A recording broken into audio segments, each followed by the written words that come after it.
fez a sua estreia na política de Santa Catarina, sendo candidata a vice-governadora na chapa que venceu as eleições. Minha convidada de hoje é a vice-governadora Marilisa Bem.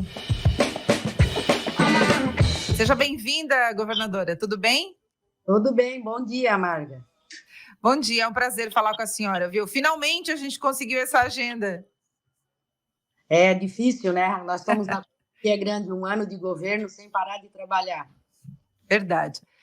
Dona Marilisa, eu vou começar te perguntando sobre o teu começo. A senhora estreou na política por um jeito um pouquinho diferente, né? Muitas pessoas, muitas mulheres trilham um caminho um pouquinho diferente, né? Começam um pouco antes, são candidatas a vereadoras, enfim, tem uma outra trajetória. A senhora aceitou um desafio maior, né? Porque ser vice-governadora de Santa Catarina não é brinquedo, não. Como é que foi isso? Bom, inicialmente eu era professora, daí me formei com 21 anos, aos 24 já fui delegada de polícia, fundei a Delegacia da Mulher em Joinville, e aí começou a minha luta pelas mulheres. A minha bandeira sempre foi as mulheres, porque eu acredito que elas sejam a coluna da casa. Quando a mulher vai bem, a casa vai bem. Então, a minha luta sempre foi essa. Em 2012, eu me candidatei a vereadora, porque eu via que os meus projetos que eu levava para a Câmara de Vereadores, para as instituições, enfim, não eram, eles eram aprovados, todo mundo batia palma, mas ninguém fazia nada. Aí eu disse, não, agora chega, eu vou ingressar na política, porque só através da política eu vou conseguir fazer algo mais pelas mulheres. Aí fui candidata, ganhei, mas não levei, como eu disse, por causa da legenda, e continuei a minha caminhada. Fui candidata a vice-prefeita de Joinville, e aí fiquei conhecida na cidade inteira. Já era conhecida pelo meu trabalho, porque a Delegacia da Mulher era uma novidade na década de 90. As mulheres todas vieram à delegacia para saber como é que funcionava, pegar orientações, fazer as suas denúncias, as suas reclamações. Existia muita violência doméstica na época, até mesmo porque as mulheres, naquela ocasião, elas não trabalhavam, porque não existia creches na cidade. Então, as mulheres, mesmo formadas, elas eram obrigadas a sair do emprego, criar o filho até os 6, 7 anos para voltar ao mercado de trabalho, até que a criança fosse para a escola. Então, assim foi a minha trajetória. Aí, passados esses anos, eu me aposentei, comecei a trabalhar com outras coisas, com o Instituto Casu, de projetos sociais, quando então o governador Jorginho Melo me procurou e disse que eu queria que eu fosse a vice-governadora.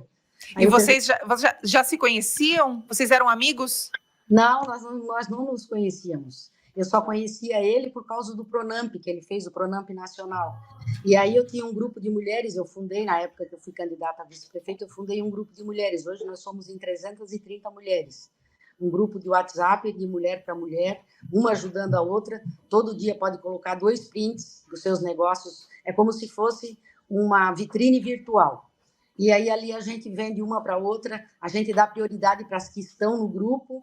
E aí, quando ele me convidou, eu disse, mas por que o senhor quer ser governador? Ele disse, porque eu quero cuidar das pessoas, Marilisa, eu quero fazer um governo diferenciado, eu quero ajudar as pessoas a crescer nos seus negócios. E aí eu já tinha uma admiração muito grande pelo Pronamp, e aí fiquei mais admirada ainda e disse, bom, se o senhor vai ser um governador que ajuda as pessoas como eu sempre fui, eu não era só uma delegada, eu era uma assistente social. A pessoa vinha na delegacia, eu já conseguia encaminhar para o emprego, eu já conseguia moradia, eu ligava para a prefeitura, eu ligava para os hospitais se precisasse de uma internação, eu fazia sempre algo a mais. Então, por isso também que eu fiquei muito conhecida. Aí eu aceitei o desafio, até achei que a gente não ia ganhar, porque eram tantos candidatos na época, mas a gente fez uma campanha bacana e realmente Jorginho Melo tem cumprido a sua promessa.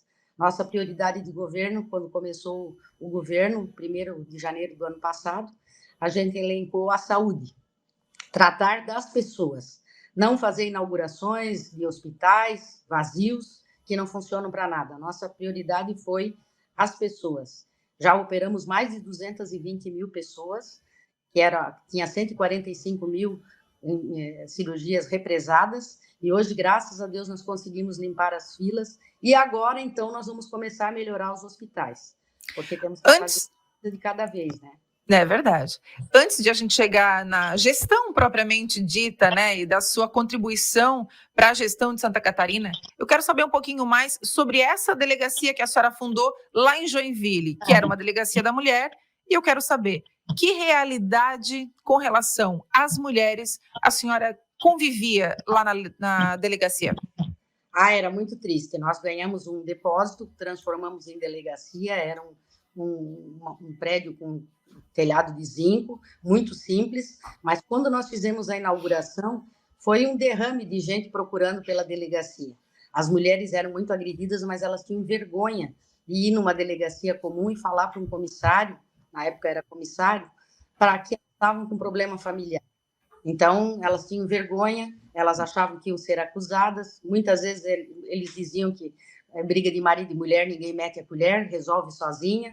E muitas mulheres nessa época foram agredidas, muitas até perderam a vida batalhando, ficando com o marido. O problema maior era o problema financeiro. Muitas vezes eles diziam: olha, se tu sair de casa, tu vai ficar sem nada, porque quem trabalha sou eu, a casa é minha, tudo é meu. Aí nós começamos a passar essas orientações para as mulheres, que não era bem assim. Ela era casada, que ela tinha direito, que se ela se separasse, ela tinha direito à pensão alimentícia, que ele teria que pagar. A independência financeira, governadora, é um dos principais pontos que, aliás, a dependência financeira é um dos principais pontos que leva a um ciclo da violência ininterrupto? Com certeza. Naquela época, na década de 90, ainda era muito mais, porque as mulheres, na época, não tinham creche para deixar as crianças. Então, elas eram obrigadas a permanecer com o marido até que a criança completasse 6, 7 anos, que pudesse ir para a escola. Então, muitas mulheres se submetiam a isso porque não tinham renda, não tinham um recurso para se manter sozinha com os filhos. Hoje já é diferente, hoje as mulheres já estão colocando os filhos na creche desde cedo, elas estão ingressando no mercado de trabalho, elas estão estudando, elas estão fazendo curso online. Hoje em dia tem muito mais condições, mas mesmo assim ainda é um dos fatores predominantes para a violência doméstica. Esse programa está indo ao ar, né? Essa conversa está indo ao ar justamente no Dia Internacional da Mulher. E a gente trazendo esse contexto para a mulher na política, dona Marilisa, a situação fica ainda mais evidente, né? As questões de diferença entre homens e mulheres ficam bastante evidentes nesse aspecto, nesse ambiente, que é o ambiente da política. O que a senhora experienciou até o momento vivendo a política? Bom, a mulher na política sempre é mais difícil, né? A mulher está começando a ingressar na política agora. Eu fui candidata a vereadora, a vice-prefeita, mas eu sempre tive muita resistência. Por quê? Pelo fato de ser mulher. Porque o mundo ainda é muito masculinizado. Então, eles acham que esse tipo de profissão é para homens.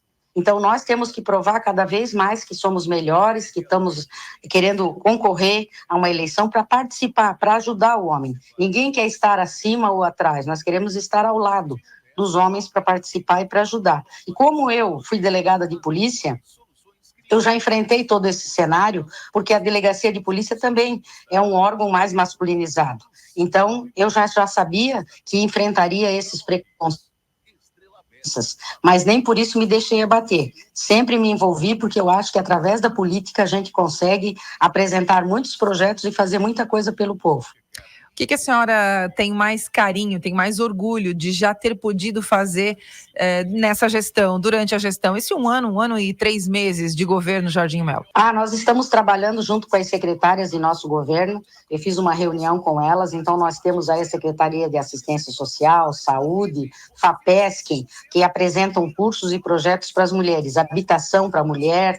Então nós estamos fazendo um grupo de mulheres para trabalhar para as mulheres. Isso tem me envaidecido muito, tem me deixado muito feliz, porque dentro desses setores a gente pode colaborar muito, empreendedorismo para a mulher no agronegócio, cursos no EPAGRE, enfim. As mulheres hoje elas estão mais envolvidas, porque a mulher ela é uma empreendedora nata. Ela em casa ela já compra, ela já vende, ela já negocia, ela só precisa elevar a autoestima dela e ver que ela é capaz, que ela consegue. Eu tive um caso uma vez na delegacia que a mulher ia lá todos os dias dizendo que queria pensão alimentícia do marido. Só que o marido tinha sumido. E aí a justiça não pode fazer um processo atrás de uma pessoa que não sabe onde está. E aí passaram-se alguns anos, Essa mulher retornou na delegacia. Aí eu disse, meu Deus, será que ela ainda está atrás da pensão alimentícia? E eu, na época, tinha dito para ela, mulher, tu tem que trabalhar, tu tem que fazer alguma coisa, tu tem 3 filhos pequenos, e eu tinha uma receita de bolacha em cima da minha mesa, eu passei a mão na receita e disse para ela, vai fazer bolachinha, vai fazer alguma coisa para ganhar um dinheiro, para tu sobreviver. E aí, passado alguns anos, ela retornou. Aí eu, né, fiquei surpresa com a presença dela e disse, tá, e aí, como é que tá a tua vida? Ela disse, doutora, né, depois que eu saí da delegacia, eu passei a mão naquelas receitas, cheguei em casa e resolvi fazer pão. E comecei a fazer pão e meus filhos começaram a ajudar, transformei a minha sala numa panificadora e hoje eu tenho uma panificadora. Eu disse, mas que bom, que surpresa boa. Ela realmente empreendeu, se esforçou. E aí eu disse, tá, e qual é o problema que te traz a delegacia? Porque agora aquele meu marido que estava desaparecido apareceu e quer metade de tudo que eu tenho. Para você ver como o mundo dá voltas, como ela acreditou nela. Ela acreditou que ela era capaz, que ela podia, e ela fez acontecer. Então, muitas mulheres, muitas vezes, acham que não são capazes. Mas hoje, graças a Deus, no nosso governo, o SEBRAE está apresentando muitos cursos para mulheres, para jovens, adolescentes, cursos profissionalizantes, que o jovem já pode ajudar em casa, ajudar a mãe também, trabalhando. Então, essa é a nossa preocupação, porque o lema do governo Jorginho Melo é cuidar das pessoas. Se as pessoas estiverem bem, estiverem empregadas, elas estão felizes. E elas, por si só, fazem com que o estado de Santa Catarina melhore. Eu ri quando a senhora contou essa história, mas não ri de quem achou graça, não. A gente ri porque essa é uma realidade que a gente vê acontecer tantas vezes, né, governadora? Essa situação, né, que a senhora narrou pra gente, de uma mulher que precisava da ajuda do marido, ele estava desaparecido. Quando ela resolveu empreender e ter a sua própria renda, ele reaparece, né? Reapareceu a Margarida querendo uma parte daquilo que é dela. Essa é uma realidade muito comum. E acreditar em si própria, acreditar em si mesma, é uma das coisas que são indispensáveis para que a mulher consiga se estabelecer, né, governadora? Com certeza, a mulher estando... Por isso que existem tantos projetos para as mulheres, porque quem é que fica com os filhos? É a mulher. Quem é que acorda cedo, 5 horas da manhã, para pegar uma ficha no posto de saúde se o filho está doente? A mulher. Se o marido fica desempregado, quem é que vai para a linha de frente? Trabalhar, seja de que for, de diarista, de vender docinho, vender salgadinho, para manter a casa. Então, nós precisamos fortalecer, porque a mulher é a coluna da casa. É ela que fica com os filhos, é ela que fica com a sobrecarga. Então, por isso que hoje nós estamos fazendo vários projetos no governo do estado para dar esse amparo para as mulheres. O Tribunal de Justiça, inclusive, está fazendo um trabalho voltado para as vítimas de violência doméstica, conseguindo vaga nas empresas. É um projeto para mulheres que são vítimas de violência. Elas são encaminhadas já para uma empresa para conseguir um emprego. Então, isso já faz com que ela se sinta mais forte, mais firme para uma separação, para que ela não fique se submetendo àquela violência. Quando a gente fala sobre mulheres, sobre políticas públicas para mulheres, sobre a importância de fortalecer as mulheres, seja na área que for, né, governadora, a gente, muitas vezes, tem gente que leva isso para um outro lado, que é um lado ruim, que é um lado ideológico, né, de dizer que não, porque não existe diferença, porque todas as mulheres são iguais. E aí eu estou falando dessa dualidade que a gente vive no país especificamente, né? Como é que a senhora lida com isso dentro desse ambiente que a gente está falando de política, aonde muitas vezes a gente ouve esse tipo de discurso? É com muito trabalho. A gente tem que todo dia provar que a gente está bem, que a gente está fazendo um bom trabalho, porque daí as pessoas passam a acreditar na gente. Não adianta só ficar chateado, porque existe essa diferenciação entre homens e mulheres. O que a gente tem que fazer eles entender é que nós estamos aqui para trabalhar, mostrar o nosso trabalho, e assim nós passamos a ser respeitadas.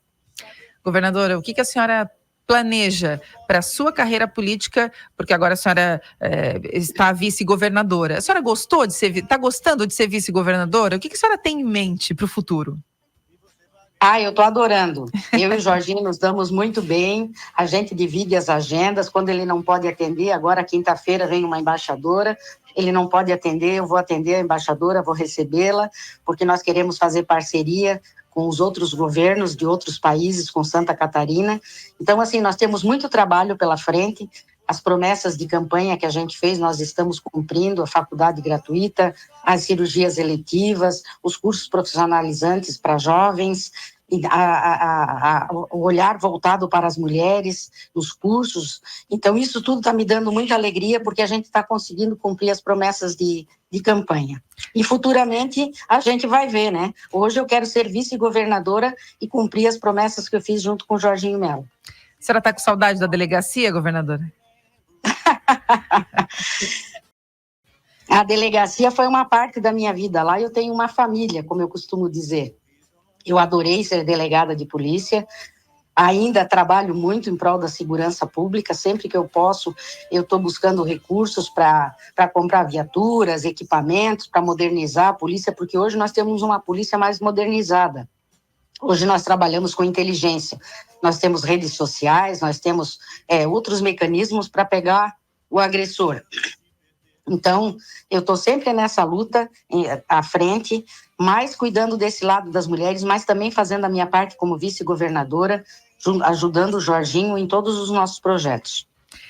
Ainda na temática desta data, eu queria que a senhora deixasse uma mensagem para as mulheres que estão ouvindo esse programa, que vão ouvir essa entrevista depois, mas que, independente, né, da sua área de atuação, uma mensagem de incentivo e de apoio, especialmente nesta data. E neste dia as mulheres coloquem na mente que elas são capazes, que nós somos fortes, nós somos guerreiras, nós ganhamos filhos, nós protegemos a nossa família, nós vamos à luta em qualquer momento que a gente precisa. Então a mulher, ela precisa acreditar em si mesma e batalhar. Hoje existem vários cursos para mulheres, manicure, cabeleireiro, é só procurar o Sebrae, procurar a FAPESC, que tem projetos também voltados para pesquisas para mulheres, e ingressar no mercado de trabalho. Hoje a mulher, ela precisa, é uma necessidade que a mulher, além de ser dona de casa, que ela participe também, não só da parte comercial, mas também da parte política, que ela estude a política, que ela cobre dos governantes como nós que estamos aqui, aceitando sugestões, querendo melhorar o Estado. É isso que nós precisamos. E para as mulheres que são donas de casa, que continuem o seu trabalho, fortalecendo cada dia mais os seus filhos, os seus maridos, dando apoio, que é isso que nós precisamos, uma casa, uma coluna forte, e essa coluna se chama mulher. Muito bem. Vice-governadora de Santa Catarina, dona Marilisa Boen, que é a minha convidada dessa semana do Ninguém Morre de Tédio. Eu agradeço muito a sua paciência, o seu tempo, viu, governadora? Desejo obrigada. Desejo um excelente ano de trabalho para a senhora, porque isso, um excelente ano de trabalho para a senhora significa um excelente ano de trabalho para Santa Catarina, né? E aí fica todo mundo feliz. Então, um bom ano de trabalho para a senhora. Obrigada pela entrevista e espero encontrá-la em breve para a gente conversar um pouquinho mais.